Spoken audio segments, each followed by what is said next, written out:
Running a brokerage is hard work, so whether you're focused on building your own sales pipeline, hiring the best agents, leveling up your team's production, or protecting the culture you've built, you're in the right place. Real estate brings the challenges, and we share the solution. Welcome to the show dedicated to broker entrepreneurs. Welcome to the Brokerpreneur Podcast. Hey guys, welcome to another episode of the Brokerpreneur Podcast. I'm Dr. Ben Spears, the Doctor of Flow. I'm here with the big guy as usual, Matthew Vi.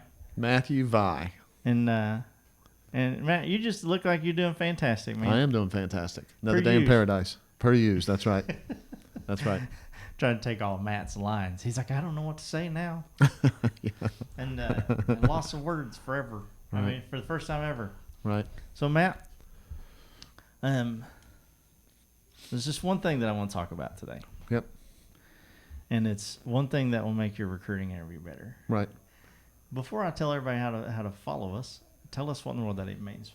Why do they want to stay here, Matt? Yeah. So here's the big picture reason why. If you don't spend a lot of time on getting the appointment and getting the interview and getting the person in there, it is really crucial that your interview goes well. Yeah. Okay.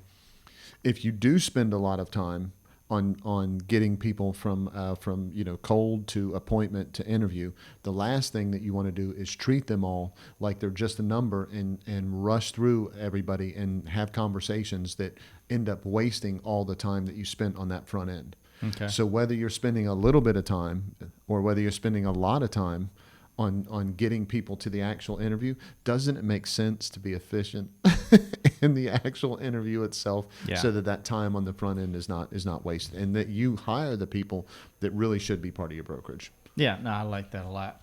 Well, guys, this sounds like a good one, right? Yep. I haven't heard it before, but let's figure it out. Right.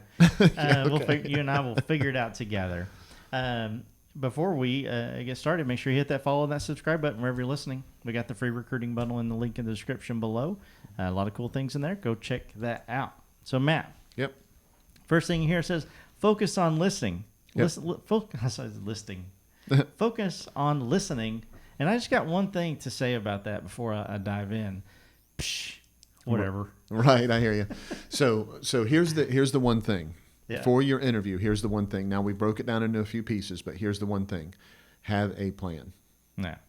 If you do not have a plan for how you're going to conduct your interview, some brokers walk in there and they're like, oh man, if somebody gets the appointments for me, I'm really good meeting people face to face and having that conversation, right? Okay. So maybe you are. Yeah. Right? The ones that don't convert aren't my fault. That's right. That's right. So maybe you are. And I'd love it if you are. Yeah. And I love being wrong about this. Okay. Yeah, I don't. However, if that's the case, then you should be getting better at the appointment setting process. Yes. If you're really that good at that piece, then go get better at the appointment setting process. Yeah. Okay. So, but everybody, I've met a lot of people. A lot of them have said that they're really good at that. And then I say, well, tell me a little bit more about, what you discuss and everything. And you've heard some of these conversations before. Sometimes, right, it goes, a lot of times, man, they're just shooting from the hip, right? Yeah. I'm trying to say this as nicely as possible. Yeah, don't, man. Okay. Don't hold back. We're all big kids. Yeah, right. They're full of shit. So I've had a lot of conversations with people, and I say, okay, well, explain to me, how you actually go through the compensation portion of your conversation, and then they'll talk for 5 minutes about commission splits. Yeah. Well, commission splits is not a compensation plan. That's two completely different things. Two different animals. And so that tells me right there that they're not having as good a conversations as they think they are. Or I say, well, tell me about your support that you offer. Oh, we've got an open door policy, right? Anybody that ever needs anything, they can get in touch with me anytime. Well, that's a lie, right? That's not the way that works. Oh, because they can't get in touch with you anytime. Right? Because you don't work. Do they call you when you're in the shower? Right? No, they can't get in touch with you. They do. Right? But do they get in touch with you? Do they talk to you is the point. So all of those things can be shifted just a little bit. So the bottom line here is, I don't expect them to be able to get you in the shower. I don't expect you to be perfect on all of this. I don't think you have to be perfect on all of this, but you do have to have a plan of how your interview is going to go smoothly. And if you do, then you can constantly tweak that plan to make sure that you have higher conversion and you know where to tweak it. Yeah. Your plan starts with exactly what you said. You have to focus on listening. Yeah. This isn't a podcast. You're not going to talk the whole time. Yeah. Right? Oh, yeah, the interview. This is a podcast. This is a podcast. This is a podcast. You know what I mean? Yeah. The interview is not a podcast. Yeah. So you have to make sure that you're asking questions that get them to talk. Yeah. If you're truly focused on listening, then are your questions all open-ended? Because if your questions are not all open-ended, then you're not truly focused on listening.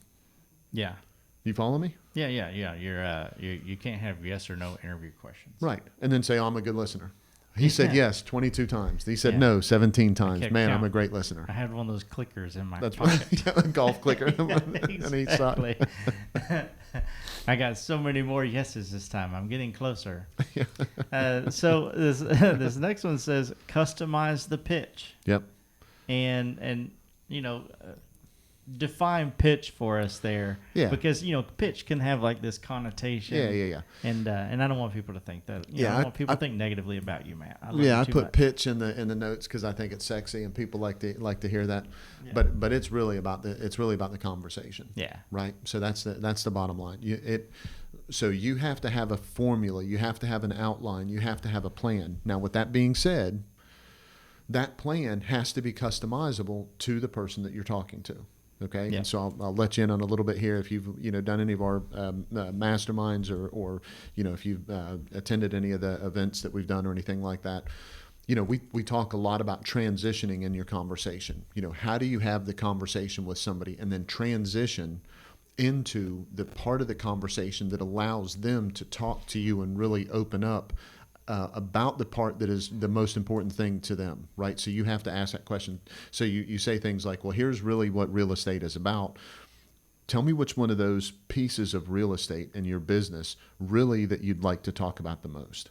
Yeah. And then you dig into that one. That's what I'm talking about, customizing your pitch. It's not that you're going to talk about something completely different.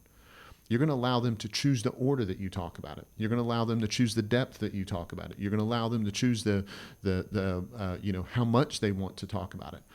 But as far as the overall content, you have to have a plan of what you're going to discuss, or it goes off into left field and then they leave and you're like, man, I love that. It was a great interview. Everything went really well. And then the broker ends up in the friend zone. They don't know why they're in the friend zone.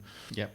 Because they never got to the bottom of what it was that the person wanted. So there's just no real attraction to them other than, we had a great conversation. I'm glad I sat down with Betty Sue because, she really is a really nice broker. Yeah. And the truth is there was never any identification of where the two would work together in order to grow that agent's business. Yeah, for sure. This is something I just got to put on the podcast, right, Matt? I just got a text from one of my sons. I won't incriminate him. Huh. Just says, can I put gel in my hair or do you have to be here with me? And I'm like, bro, whatever. Live your life. Yeah, live your life, man. Don't use it all. You didn't tell him that, did you? No, I didn't. We're going to see what happens. You should have said, send me a photo. Yeah, exactly. I'm going to need that. Trying to leave some hair in there. That's right. Hold on to that photo. That's exactly right. So the next part, of our show says, address concerns honestly. Yep. Are you talking about concerns of the agent, your own concerns, concerns of that you have with the agent that you're across from? All of it. Yeah, tell us a little bit about that. Yeah. Hey, Dr. Ben here. I hope you're enjoying this episode. If sometimes you feel overloaded or alone when it comes to building your brokerage, I want you to know that we are here for you. There's so much support available to agents, but hardly any dedicated to brokers. I want to personally invite you to schedule a complimentary strategy call where Matt will help you build a 3-step profitability plan that will immediately produce results. This is not a sales pitch. There's no obligation. Simply click the link in the description below. Now let's get back to the show. Don't regret later that you didn't say something that came up in the interview the way that it needed to. Yeah. So a lot of times if there's a lot of pressure in the interview to close and to, identify the pain and address the pain and all that kind of stuff and everything, we end up dealing with things, because I'm saying have a plan. Make sure that we're not that everybody understands. I'm not saying have a plan to manipulate the person into joining your brokerage. That's not what a plan is. Okay. A plan is to make sure that things are discussed so that you're vetting the person to ensure they're truly a proper fit for your brokerage. That's really what I'm talking about whenever I say a plan. Okay? Yeah. So absolutely you have to have a plan, but the things that come up, like if they say something that you know isn't a cultural fit, right? It's time to address it. Go ahead and have Go ahead and have that conversation. Now that doesn't mean you have to shoot it down and say, "Oh, you're unethical as hell. I'd never hire you." Right? Maybe that fits. Very rarely. But you can say things like, well, tell me a little, we don't necessarily address things like that. Tell me a little bit more about, how what you mean by that. Because sometimes it might have just been how you heard it. Yes. And then sometimes it's wrong. Yes. It does not fit. So address those things just honestly. Just get to the bottom of them. And if it really is that far apart between you and where they're at and where you're at, man, that gives you a chance to wrap up that interview and move on with your day. That's so great that you came in today. See you around, sucker. And then and then you don't even walk into the door, right? Yeah. You're just like, door's over there. Yeah. I can't wait to chat never. Right. Yeah, no, that makes perfect sense. I like that. It's kind of funny. This last thing is last on the list, right? But it says it's got to be part of your plan. Provide value first. Yep. Seems like something we should have talked about earlier, Matt. Right. Seems like it should have been first. Well, here's why it's at that point, right? Anybody that's a listener of ours knows that absolutely it's crucial. But I couldn't have this conversation about having a plan for an interview without you planning to add value. Yeah. Every interview, in my opinion, unless it's just somebody that 100% is not ever going to be a fit for your brokerage, when they leave, you should have something that can help them with their business when they walk out that door. Yeah. And it should be easy. It should be easy to deliver. I don't know what that is. Is it the 10 things you need to do before going on a listing appointment, right? Or the 5 things that make prospecting easier, or something specific about your company, whatever it is. Have something that is simple to deliver, that is very valuable, that allows them to see and to know that you're there and are capable and are prepared to help them with their business. Yeah. So when I say value first, right? Of course, in the appointment process, they should be getting something. Yes. If they're physically walking into your office, there should be a tour of your office. If you're meeting with them virtually online first, and it's really a recruiting appointment, it's not just a meet and greet. If it's actually a recruiting appointment, man, be ready to take them of quote unquote a tour of your software platform for 2 minutes, right? Yeah. Hey, here's 3 things I just wanted to point out that are really beneficial to you, and here's one that you can use whether you're with our company or not. That kind of value first stuff allows them to see who you are as a broker and how you want to help them with their business, regardless of them giving you something first, which is their commitment to come on board. Yeah, that makes a lot of sense. And I don't know how all this brought this thought into my head. Oh, here we go. But imagine, and some of you may not be in this situation, but most of the guys listening has probably been in this situation where like you're meeting the parents, and you're getting ready to go on this date, a date, and the dad, he's like, he crosses his arms, and he's like, so tell me your plans for your future, and all that kind of stuff. With my daughter, and yeah, exactly, and let me show you my gun collection, and all all this kind of stuff. But then like the mom is like, can I get you anything? Can I do this? Can I do that? I'm trying to make you feel comfortable. Like, don't be scared of him. He's a big teddy bear or whatever. Think about that from a value first standpoint when you're having your interviews. Do you want to be that broker that's like, I don't know if you're cool enough. I was told at the first brokerage that I was with, and I was like top producer in the office. Right. By one of the office managers. I just don't know that that you represent blank. What blank stands for. And I talked to the owner about it, and he's like, dude, she crazy. Don't worry about that. You're awesome. We love you. What was she really saying? I don't know what she was. You tell me what she was really saying. Yeah, she was really saying, I don't approve of what you're doing in this situation, and so you don't fit. Yeah, and just so everybody knows, I don't want everybody thinking like negatively of me. Yeah. What we were doing was we were marketing with a podcast. and we were marketing using social media and almost like having like shows and things. Now this is way back when, right? Podcast people are like, what's a podcast? People would come by and they would say, oh, how's the radio show going? Making fun of us and that kind of stuff. And man, we just killed it. But that's what it was. Yeah. Right. It just wasn't traditional marketing, and It was her not approving. yeah, that's exactly right. Yeah. And so She wanted to be the one to be able to say, I told you it wasn't working.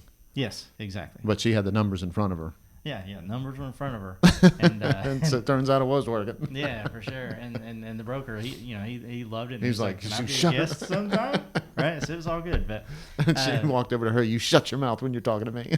for sure. But all of this wrapped up, into a box. What I'm trying to say is, man, when you're in that interview, we're talking value first.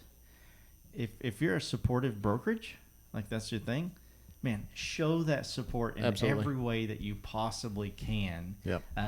Not interviewing the agent like, are you good enough for us? Are you good enough for my daughter? Right. You definitely want to take a look at that, of course. Absolutely. But have in mind the other side of it as well as, man, if they are, I just want to make you feel as at home Absolutely. as possible as I can. So Yeah, completely agree. beyond that, Matt, anything you want to add to any of that before I put a little bow on it? No, we're all good. Have a plan, and it doesn't have to be our plan. It doesn't have to be these things, but I'd urge you to have a plan. Write down what it is that you're trying to accomplish with your interview, and make sure that you hit and are consistent with those until you find a reason to change that plan. Yes, absolutely. Well, guys, wherever you listen to this, make sure you hit that follow button, that subscribe button. iTunes, Spotify, Stitcher, Deezer, any of those platforms that, MySpace. We're not on MySpace, but if you're on there, you can look for us. Somebody may have trolled us. if you're watching it on YouTube, hey, what's up? Hit that red subscribe button, that bell right beside it. You get notified every time we drop a new episode. And make sure you hit the thumbs up. The algorithm really loves that. That helps push our videos all the way to the top when we get those likes on YouTube. And leave a comment with, what are some value items that you want to add inside of your interview that maybe other brokers from across the country who are listeners can say, wow, that's a really good idea. I think I want to try that myself. Go to brokerpreneurpodcast.com. Check out all the cool things that we have to grow your brokerage, no matter what phase or stage of the business that you're in. Check out all the cool links in the description below. We got a lot of free stuff down there before you head out and go do whatever brokers got to do, put out fires. Yep. Matt, we do all this and everything else for one reason alone. Tell them what it is. Man, we just want to be part of your win.